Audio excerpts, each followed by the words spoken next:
see it says 134 sites. That's down from 200 something, but this is obviously really important. Okay, so there will be some things that I just have to read to you to say that I did. Okay, so we'll focus more heavily on irregularities and test security. Okay, so some of these things we can get through kind of quickly. Ms. Galloway is going to be my note taker. So if there are any questions you have that are for the good of the group, she's going to take notes that they I don't know the answer to and that we need to look into. She'll get those down for us, okay? All right. I gave you guys a copy of the PowerPoint in your folders if you want to follow along. I apologize that you don't have the most updated version. We spent a good time working on it today. So if you see any inconsistencies, that's why. If you see my former school in there, smoke eyes, that's why. All right, so here's the testing window. We are having our in-service today because this is what the district told us to do. Tomorrow we'll be meeting with the school accommodation group. ELA Section 1 will begin next Wednesday on the 19th, okay? ELA can be tested on the 19th or the 20th, okay? So some kids will be testing on the 19th and some will be on the 20th. You'll get that schedule in a little bit. 21st is a makeup day. 24th and 25th are ELA Sections 2 and 3. 26th is makeup. 27th and 28th, math Sections 1 and 2. And that's for 3rd, 4th, and 5th grades, okay? 5th grade, then we'll go on to take science and social studies. 3rd and 4th will not this year. So on May 1st and 2nd, science 1 and 2. 3rd and 4th, May 3rd and 4th, social studies 1 and 2. And then May 5th, we're all done. May 8th is when I have to take the test in. Standstill. Yep. If you click on start slideshow, it should be able to do it from the, yeah. Keep our fingers crossed. Yeah.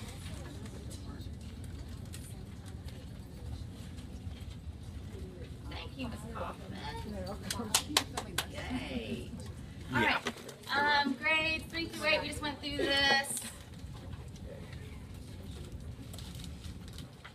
All right, I'm not going to spend a lot of time on this slide. We've talked about this many times, but you can read through the achievement levels. Level 1 is beginning learners, 2 developing, 3 proficient, and 4 distinguished. Georgia milestone test construction. So this is for the end of grade assessment. Contains grade level, ELA, math, science, and social studies tests all in one assessment. 1 grade level student book and 1 answer document, which is nice. There's not multiple answer documents for each test. And then for the online kids, there will be 9 test tickets for 5th grade, 5 test tickets for 3rd and 4th grade, okay? The district wants us to test 60% of our 3rd and 5th graders combined, okay? So your kids got those letters today. We had to do a random selection process to choose who those kids were. We also had to throw in some kids who have that IEP accommodation.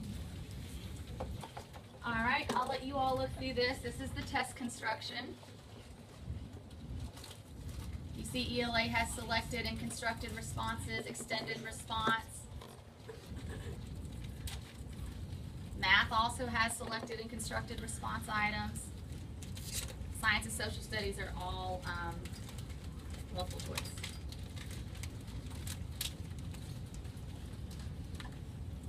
All right. Reading and evidence-based writing. So beginning in this spring, students will take the 5-question section of the ELA test that contains the extended writing prompt on the first day because it takes them forever to grade. So this will allow a quicker turnaround time. And we'll go through these specific test items more thoroughly in a few minutes. This is the revised schedule for this year. The time is the same. This is not for, this is not going to apply for the kids that get extended time as their accommodation. Okay, some of the kids at our school have time and a half. And then we have 2 4th graders that actually get double time. Okay? But I'll go over that with the accommodation groups. Are we good so far? Yes. All right. Why do I no. All right, EOG. You have to give the test in this order, so we have to stick to the schedule. Okay, so Lewis and I sat down and worked really hard on a schedule today that we'll share with you in a minute. Has to be given ELA, math, science, and then social studies. Section 1 should be scheduled exclusively on a day separate from sections 2 and 3. So they have to take all of section 1 all in the first day, and then 2 and 3 have to be on a separate day. The break between sections administered on the same day should be 10 minutes. It's not a snack break, it's not a lunch break, it's just a breather, okay?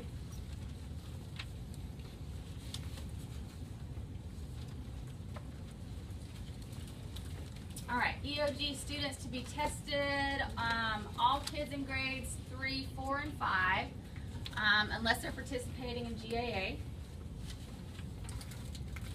Makeup testing, we're going to go over that more thoroughly in a minute.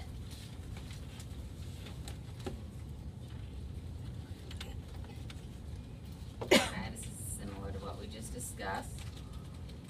There are also, there's at least one kid, Ms. Fields, who's deferred in 3rd grade. 2 kids who only have to take math and science, okay? So we'll make sure you know who they are. For the 3rd grader, she'll only have to take math, okay? Because 3rd grade doesn't take science and social studies. All right, I'm going to let you all read through this one on your own. Purpose of the EOG.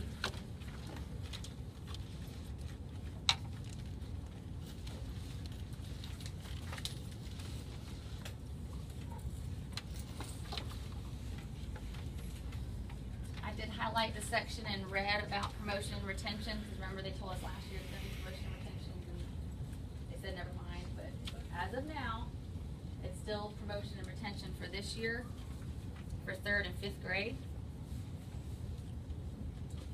3rd grade is just going to be reading that's considered, and 5th grade reading and math. Any questions? Okay. I'll let you all look through this on your own. EOG is our assessment for grades 3, 4, and 5. So this is the scoring and reporting timeline.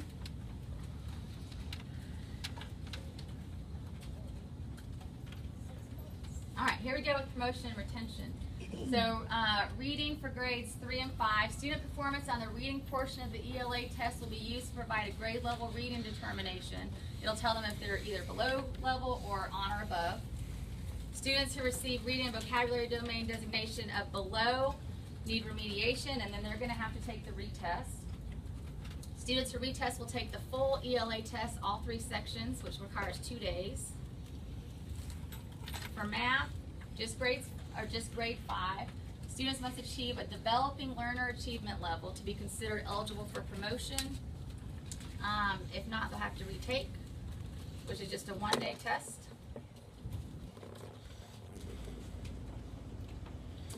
We sent these letters home. We were supposed to send them home on the 31st, but we got them home this week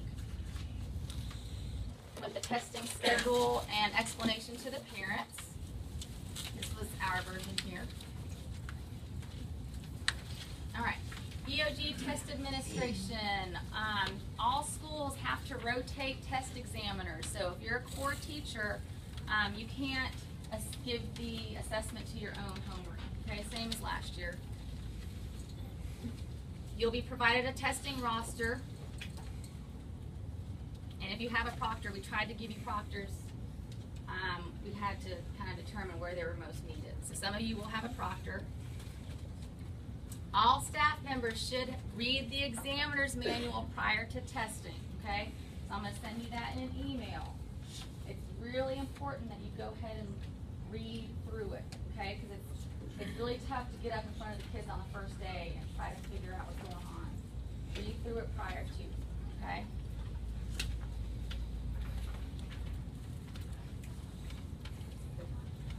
Administration procedures. On each day of testing, students report to testing sites and the school testing coordinator will distribute testing materials.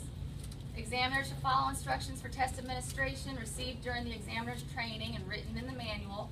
Examiners should report any testing irregularities to the school testing coordinator or designee as soon as possible.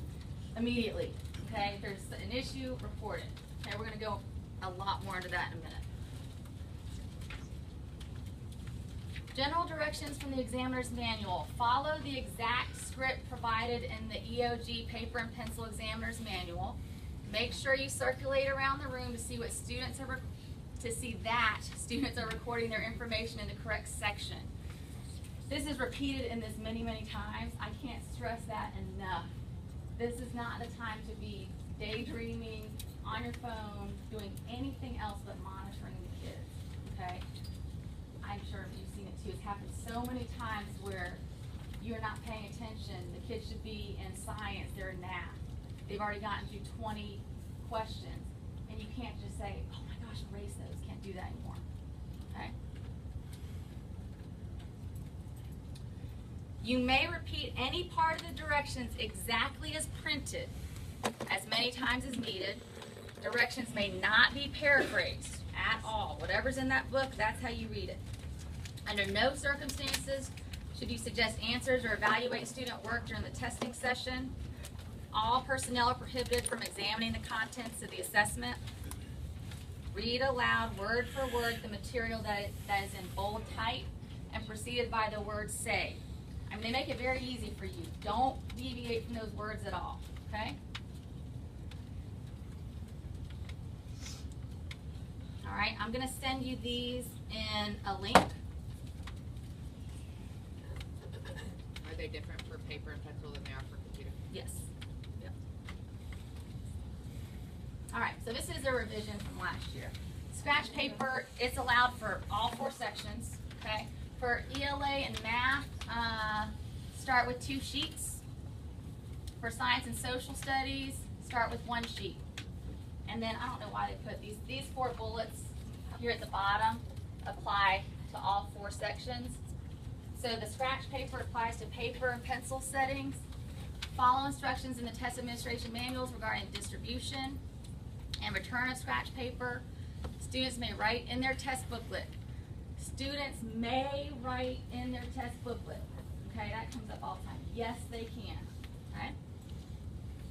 Students can request additional scratch paper. That scratch paper can't be tossed away or thrown to the side. It's considered secure testing material. Okay? So make sure you keep up with it and follow the directions in the manual. Calculator policy, all you need to know is that kids not use calculators in our grades. Okay, 3, 4, 5. No calculators.